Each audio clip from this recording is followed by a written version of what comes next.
When COVID-19 hit and school suddenly shut down, after-school programs like the Downtown Boxing Gym and the Boys and Girls Club of Southeast Michigan stepped up for students like never before. I knew, but I guess I didn't know how much the youth really need to connect with our staff and need to be able to connect with that safe place. Our work during this time has just been all about showing up for our kids and fulfilling every commitment that we previously promised so that nobody slipped through the cracks. 1 year later, we're talking about lessons learned during this trying time with our experts from the front lines. Episode 1 of this podcast, focused on pivoting during the pandemic, starts now.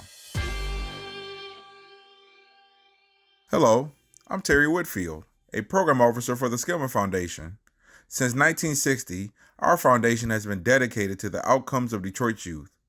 Currently, we're focused on 3 systems and how we can help to improve those systems, whether it's the K-12 system, college and career pathway system, and the after-school system. Today, we're talking about after-school programs, specifically the Boys and Girls Club of Southeast Michigan and the Downtown Boxing Gym in Detroit. Taking it back to the beginning of COVID, we were fortunate to partner with both of these organizations and watch as they pivoted during such unprecedented times. I sat down with Jessica Hauser, Executive Director of Downtown Boxing Gym, and Sean Wilson, President of the Boys and Girls Clubs of Southeastern Michigan, to learn more about these amazing organizations and what happened behind the scenes during this crisis. My name is Jessica Hauser, Executive Director of the Downtown Boxing Gym in Detroit. We are an out-of-school time program that really focuses on supporting the whole child. We have kids 8 to 18 and have a unique opportunity to be able to have them all year round for years. So we find all those light bulb moments and build on them year over year and create a really individualized plan for every student. And since our program was founded in 2007, every single student has graduated from high school, which we're incredibly proud of. And 98% of our high school graduates have gone off to college or trade school, and those that didn't select that path are in a career.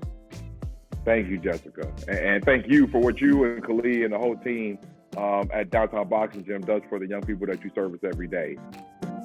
Sean, how about you, sir? How are you doing today? I'm doing well. So Boys and Girls Club of Southeastern Michigan has been around for 95 years. So it's really one of those legacy brands. And when I came on as president 2.5 years ago, we really sought to reimagine our role in the community. And so we reimagined our mission to focus on economic mobility. And what that means for the Boys and Girls Clubs is that our youth will leave the club's career startup and homeowner ready.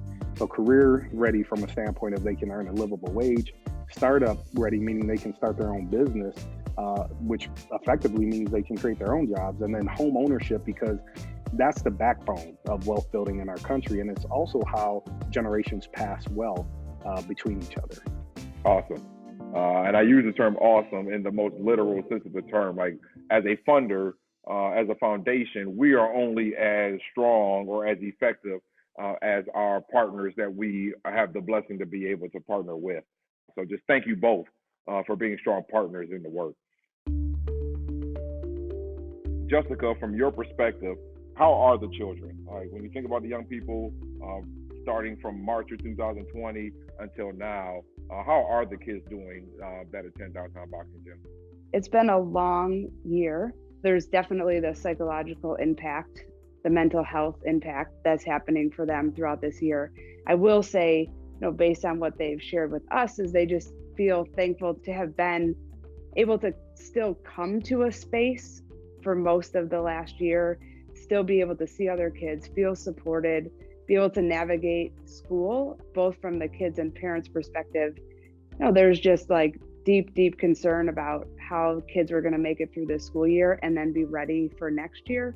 All in all, I'll say they're in a much better space than maybe what would have happened if the support pieces weren't in place.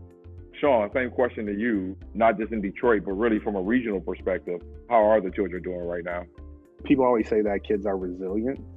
And I think that's true to a certain extent, but also I think that kids are really good at bearing trauma, right? And so I think ultimately years to come, the trauma that they've experienced over the last year is going to continue to manifest, right? And it's going to continue to come out in unhealthy ways unless we really put together a strong game plan to affect that. I think we've been able to lean in and kind of help them navigate some of that trauma during a very trying time. And being that safe place was core to our mission. And ultimately, whether that's in person or virtually, you have to do that. That leads into our next question is around pivoting. So when you think about like this movement from what was in 2019 to what is now, it requires some pivoting. How have you, Sean, if you could speak to like how the Boys and Girls Club has pivoted in order to maintain connections and still and maintain its place as a meaningful resource in the lives of the young people and the families that you work with? When COVID hit, we knew we were going to have to pivot quickly. We knew we were going to have to be agile. And one of the words we used in the very beginning was we have to stay relevant. On day one, we had a meeting with the staff, and we didn't furlough any of our staff. We decided to keep all of our staff and ultimately put them into different work streams. And so one work stream was food distribution. Another work stream focused on the virtual club and getting that up and running. And then the third work stream was focused on how do we come back. So we put all of our staff into those 3 work streams. And then we said, but we can't forget what our core business is, which is serving kids in person. We opened our doors early May to children of essential workers, but then we kept the virtual programming going simultaneously. We had to put youth first in this, and understanding that you had essential workers and parents who had to go to work. And so you had kids at home alone. Going over to you, Jessica, if you could talk about how you and your team pivoted to meet the moment, and then and what that looked like for you. The way that Kali Sweeney, our founder and CEO, runs the organization is really with the mindset of always remaining as nimble as possible, which served us incredibly well during this time.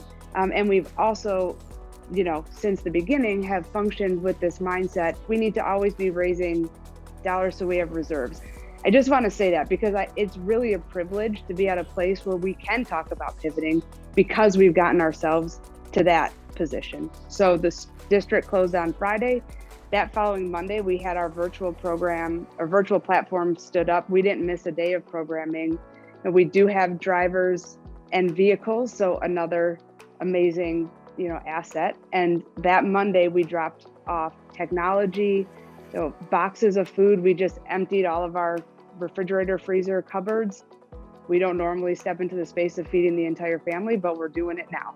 And then began having conversations about, how do we reopen? Again, included parents and focus groups. What are your concerns? What are the needs? How do we do this together? We also made the commitment from the beginning and, got aligned with our board that one of our top priorities was to not lay anybody off. I do want to shout out funders because the funders were, like Skillman, were amazing at saying, hey, you have this restricted grant, forget about that. And I can tell you that was huge for us to not have that stress of saying, here are resources that we can't touch, but we need to because of COVID. Funders have been amazing. And yet it did take some time to get dollars released. So there was a long period of time of we don't know how we're going to pay for this, but it is the right thing to do, and we have to do it. Thank you both so much for sharing your insights. To recap, flexibility was key for both organizations to be able to adapt and meet the moment. Resilience was another important factor, the commitment to the children and families you serve, and faith in the community, in science, in your teams, and your funders and supporters played a big role in helping you both pivot and be there for students when they needed it most. This podcast is sponsored by the Skillman Foundation. If you'd like to learn more about what we do, please visit skillman.org. To learn more about Downtown Boxing Gym, please visit DBGdetroit.org. Again, that's DBGdetroit.org. And for more about Boys and Girls Club of Southeastern Michigan, visit BGCSM.org. Again, BGCSM.org. We're going to continue this conversation. In our next episode, we'll be talking about collaboration. I hope you'll join us. I'm Terry Whitfield, and have a great day.